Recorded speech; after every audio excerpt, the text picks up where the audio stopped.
ತುಮಕೂರು ಆಯಿತು. ಇನ್ನು ಶಿವಮೊಗ್ಗಕ್ಕೆ ಹೋಗೋದಾದ್ರೆ ಶಿವಮೊಗ್ಗದಲ್ಲಿ ಹೃದಯಾಘಾತಕ್ಕೆ ಬಾಣಂತಿ ಸಾವನ್ನಪ್ಪಿದ್ದಾರೆ.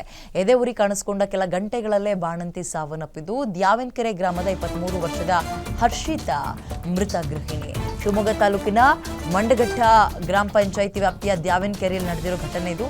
3.5 ವರ್ಷದ ಹಿಂದೆ ಅಷ್ಟೇ ಮದುವೆ ಆಗಿದ್ದಾರೆ. ಹರ್ಷಿತಾ ಏಪ್ರಿಲ್ 5ನೇ ತಾರೀಕು ದ್ಯಾವನಕೆರೆಯ ತವರು ಮನೆಗೆ ಬಂದಿದ್ರು. ಕಾರಣ ಮಗು ಆಗಿತ್ತು ಅನ್ನೋ ಕಾರಣಕ್ಕೆ. ಮೇ 34ನೇ ತಾರೀಕು ಹೆಣ್ಣು ಮಗುವಿಗೆ ಜನ್ಮ ಕೂಡ ಕೊಟ್ಟಿದ್ದಾರೆ. ಅಯ್ಯೋ, ಹಸುಗೂಸದಿನ್ನು. ನಿನ್ನೆ ಬೆಳಗ್ಗೆ ಏಕಾಏಕಿ ಹರ್ಷಿತಾಗೆ ಎದೆ ಉರಿ ಕಾಣಿಸ್ಕೊಳ್ತು. ತಕ್ಷಣ ಆಯನೂರಿನ ಪ್ರಾಥಮಿಕ ಆರೋಗ್ಯ ಕೇಂದ್ರಕ್ಕೆ ಅವ್ರನ್ನ ಕರ್ಕೊಬಂದ್ರು. ಪ್ರಾಥಮಿಕ ಚಿಕಿತ್ಸೆ ಕೊಡಿಸಿದ ಬಳಿಕ ಮೆಗಾನ್ ಆಸ್ಪತ್ರೆಗೆ ಕಳಿಸಿದ್ದಾರೆ ಡಾಕ್ಟರ್ಗಳು. ಆಸ್ಪತ್ರೆಗೆ ಸಾಗಿಸುವ ಮಾರ್ಗದ ಮಧ್ಯೆಯೇ ಹರ್ಷಿತಾ ಕೂಡ ಸಾವನ್ನಪ್ಪಿದ್ದಾರೆ.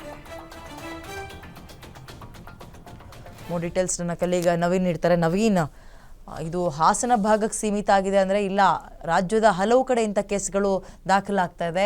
ಈ ಕೇಸ್ ಹಿಸ್ಟ್ರಿ ಏನು ಹೇಳಿದ್ದಾರೆ ಡಾಕ್ಟರ್ ಇವಾಗ? ಹೌದು ವಿದ್ಯಾ, ಪ್ರಮುಖವಾಗಿ ರಾಜ್ಯದಲ್ಲಿ ಏನು ಹೃದಯಾಘಾತ ಪ್ರಕರಣಗಳು ಹೆಚ್ಚಾಗಿ, ಅದರಲ್ಲೂ ಕೂಡ ಹಾಸನ ಜಿಲ್ಲೆಯಲ್ಲಿ ಸಾಕಷ್ಟು ಪ್ರಕರಣಗಳು ವರದಿಯಾಗಿದ್ದು, ಅದರ ನಂತರದಲ್ಲಿ ಈ ಒಂದು ವಿಚಾರ ಸಾಕಷ್ಟು ಆತಂಕಕ್ಕೆ ಕೂಡ ಕಾರಣ ಆಗಿತ್ತು. ಇದರ ಬೆನ್ನಲ್ಲೇ ಇದೀಗ ರಾಜ್ಯದ ಬೇರೆ ಬೇರೆ ಭಾಗದಲ್ಲೂ ಕೂಡ ಹೃದಯಾಘಾತ ಪ್ರಕರಣಗಳು ಹೆಚ್ಚಾಗ್ತಾ ಇರುವಂತದ್ದು. ಶಿವಮೊಗ್ಗ ಜಿಲ್ಲೆಯಲ್ಲೂ ಕೂಡ ನಿನ್ನೆ ಸಂಜೆ ವೇಳೆಗೆ ಸರ್ಕಾರಿ ಆಸ್ಪತ್ರೆ ವೈದ್ಯರೊಬ್ರು ಕೂಡ ಹೃದಯಾಘಾತದಿಂದ ಮೃತಪಟ್ಟಿದ್ರು. ಅದರ ಬೆನ್ನಲ್ಲೇ ಮತ್ತೋರ್ವ ಗೃಹಿಣಿ ಅಂದ್ರೆ 1 ತಿಂಗಳ ಬಾಣಂತಿ ಕೂಡ ಹೃದಯಾಘಾತದಿಂದ ಸಾವನ್ನಪ್ಪಿರುವಂತದ್ದು ಈಗಾಗಲೇ ವರದಿಯಾಗಿರೋದು. ಮುಖ್ಯವಾಗಿ ಶಿವಮೊಗ್ಗ ಜಿಲ್ಲೆಯ ಮಂಡಘಟ್ಟ ತಾಲೂಕಿನ ಮಂಡಘಟ್ಟ ಗ್ರಾಮದ ಗ್ರಾಮ ಪಂಚಾಯತಿ ದ್ಯಾವನಕೆರೆ ವ್ಯಾಪ್ತಿಯ ಹರ್ಷಿತಾ 23 ವರ್ಷದ ಗೃಹಿಣಿ. ಅಂದ್ರೆ ಕಳೆದ 1 ತಿಂಗಳ ಹಿಂದಷ್ಟೇ ಹೆಣ್ಣು ಮಗುವಿಗೆ ಈಕೆ ಜನ್ಮವನ್ನ ಕೊಟ್ಟಿದ್ರು.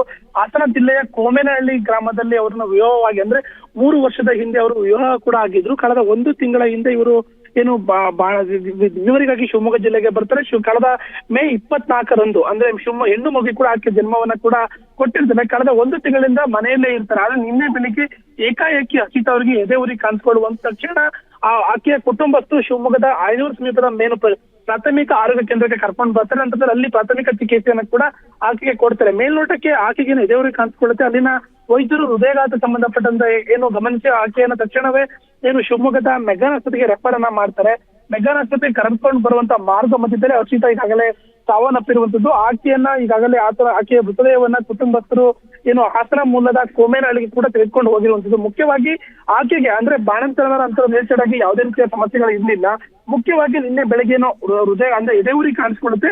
ತಕ್ಷಣವೇ ಆಕೆಯನ್ನ ಆಸ್ಪತ್ರೆಗೆ ಕರ್ಕೊಂಡು ಬರೋ ಕೆಲಸವನ್ನ ಮಾಡ್ತಾರೆ. ಆದ್ರೆ ಚಿಕಿತ್ಸೆ ಫಲಿಸಿದೆ ಹರ್ಷಿತಾ ಈಗಾಗಲೇ ಮೃತಪಟ್ಟಿರುವಂತದ್ದು. ವಿದ್ಯಾ, ಓಕೆ, ಧನ್ಯವಾದ ಡೀಟೇಲ್ಸ್ಗೆ. ರಾಜ್ಯದಲ್ಲಿ ಹಾರ್ಟ್ ಅಟ್ಯಾಕ್ ಪ್ರಕರಣಗಳು ಹೆಚ್ಚು ಆಗ್ತಾ ಇದೆ ದಿನ ಕಳೆದಂತೆ. ಇಲ್ಲಿ ನೋಡಿ, ಬಾಣಂತಿಯೊಬ್ಬರು ಸಾವನ್ನಪ್ಪಿದ್ದಾರೆ. ಮಗುವಿಗೆ